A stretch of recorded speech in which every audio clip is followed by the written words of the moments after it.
the Test 1 Maths Methods Solutions Part 4 on completing the square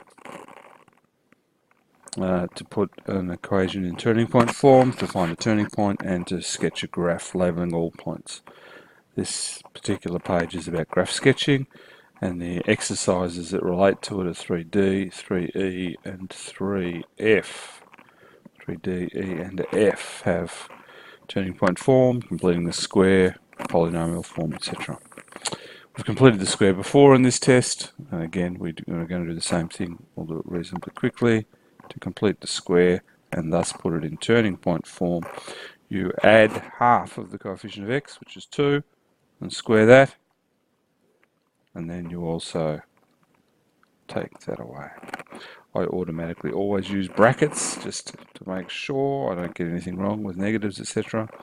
The first three terms now form the perfect square. That will be x plus 2 squared minus 7 minus 4. That will be x plus 2 squared minus 11. Turning point can be read from that form of the quadratic.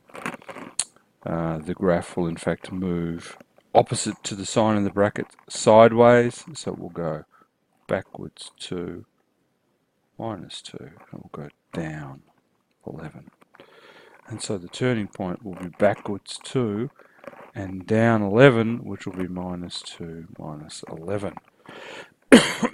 1 mark for the method, 1 mark for getting it into turning point form, and 1 mark for reading off the actual turning point. Next question requires a full sketch, so we'll go through the different things that you need to do to get a full sketch.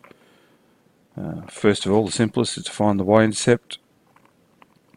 For the y-intercept, you let x equal 0, and it will of course be if x is 0 there, it will just be the plus 15 at the end. So we're going to put that on the sketch as 0 and 15 for the y-intercepts.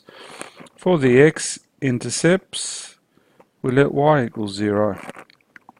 So 0 equals x squared. Take 8x plus 15. This, of course, is a quadratic equation, and with a bit of luck it will cross method. The two brackets are x and x. Now the numbers have got to multiply to 15. Add to 8, or 5 and 3 certainly does that. First one you check. 5 and 3 adds to 8. That would be okay. So we will go ahead and we will put in. If I was doing this test, I might have played around over here on the side. I might have thought about it a bit before I committed to doing the two brackets. Multiply to 15, add to negative 8. They're both got to be negative. Minus 5 and minus 3. Just check that. Plus 15 when you multiply, minus 8 when you add. Now we apply null factor law. X minus 5 equals 0, x equals 5, and for the other one we do the same. X minus 3 equals 0, x equals 3. We now know that 5 and 0, 3 and 0 are points on this curve. Lastly, we need the turning point. Well, we could complete the square, put it in turning point form. We've done that a few times in that test, so we won't do that. We could average the x-intercepts because the quadratic is symmetrical. Well, the average of 3 and 5 is clearly 4. So x equals 4 is going to be the x value of the turning point. I simply got that by averaging the x-intercepts. Or I could have used the axis of symmetry, negative b on 2a, which in this case is negative of negative 8, because b is negative 8, on 2 by 1, which is 8 on 2, which is 4 as well. Whole lot of ways to find the turning point form, or axis of symmetry, or average the x-intercepts. Now I've got to sub that value of x equals 4 back in the original equation and find what y will be when x equals 4. Y will be 4 squared minus 8 by 4 plus 15, which will equal 16 minus 32 and 15, which I think is going to equal negative 1. If you just check that, it'll be -1, and so now we have 4 and -1 for the turning point. Let's just go down the screen a bit. Oh, the graph's way down here to help us. So we will put those values on there. Up here around there, we will put 0 and 15 for the y-intercept. I'm going to mark along here. 1, 2, 3, 4, 5, 6. I want to get it reasonably.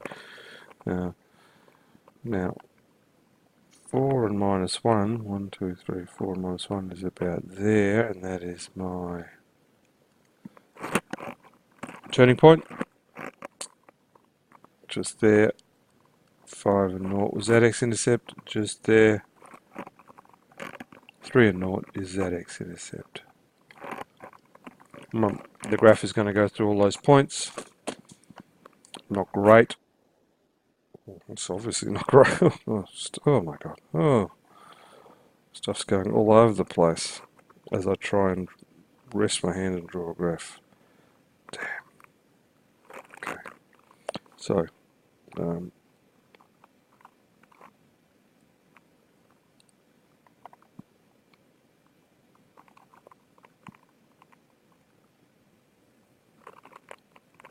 it's not ideal graph. I've done that without resting my hand on the surface. But that's roughly what it looks like. Now, how are you marked for that? You'd be given 1 mark for having a correct shape up the right way. 1 mark for the shape. You'd get 1 mark for the turning point correctly labelled with the full coordinates. 1 mark for the y-intercept correctly labelled with the full coordinates. And let's say 1 mark for each of the 2 x-intercepts correctly labelled with the full coordinates. And there are your 5 marks. That completes page 4 and section 4 of the quadratic test solutions. The working is up there. Working's up there, and the graph is down there. All the graph work is in the textbook. Just going back up to the top.